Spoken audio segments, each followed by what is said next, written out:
25 വർഷം സിനിമയിൽ ഒരുപാട് ചെറുതും വലുതുമായിട്ടുള്ള അതിൽ പ്രത്യേകിച്ച് എടുത്തു പറയാൻ ഏറ്റവും നല്ല വേഷങ്ങൾ തന്നത് ശിബി സാറാണ്. അപ്പൊ അങ്ങനെ കുറെ വേഷങ്ങൾ ചെയ്തെങ്കിലും ഒരിടത്ത് ക്ലച്ച് പിടിക്കാതെ ഇങ്ങനെ ഓടിക്കൊണ്ടിരുന്നപ്പോ വീട്ടുകാരും നാട്ടുകാരും എല്ലാം ഈ പണി മതിയായി കൂടെ എന്ന് പലപ്പോഴും ചോദിച്ചപ്പോ ഞാൻ പറഞ്ഞു, ഒരു ദിവസം വരും, എനിക്ക് ക്ഷമയോടെ കാത്തിരുന്നാ വരും. അങ്ങനെ 2012 വന്നതാണ് സ്പിരിറ്റ്. അന്ന് ആ സ്പിരിറ്റ് വന്നില്ലായിരുന്നെങ്കിൽ ഞാൻ വെറും സ്പിരിറ്റ് മാത്രം അടിച്ച് എവിടെയെങ്കിലും മൂലയിരുന്നാണ്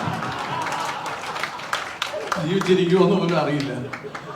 ഇന്നിവിടെ നിൽക്കുമ്പോ ഒരു കയ്യടി കിട്ടാനുള്ള ഒരു വിലയെങ്കിലും ഉണ്ടാക്കി തന്നത് ആ സ്പിരിറ്റാണ്. അതുപോലെ ക്ഷമയോടെ കാത്തിരുന്നപ്പോ എനിക്കും കിട്ടിയ ഒരു മൈക്ക്.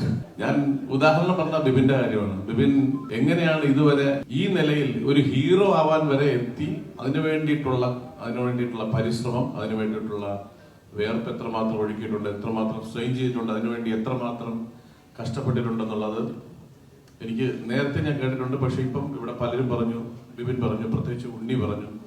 അപ്പൊ അതൊക്കെ കേൾക്കുമ്പോൾ വളരെ സന്തോഷം.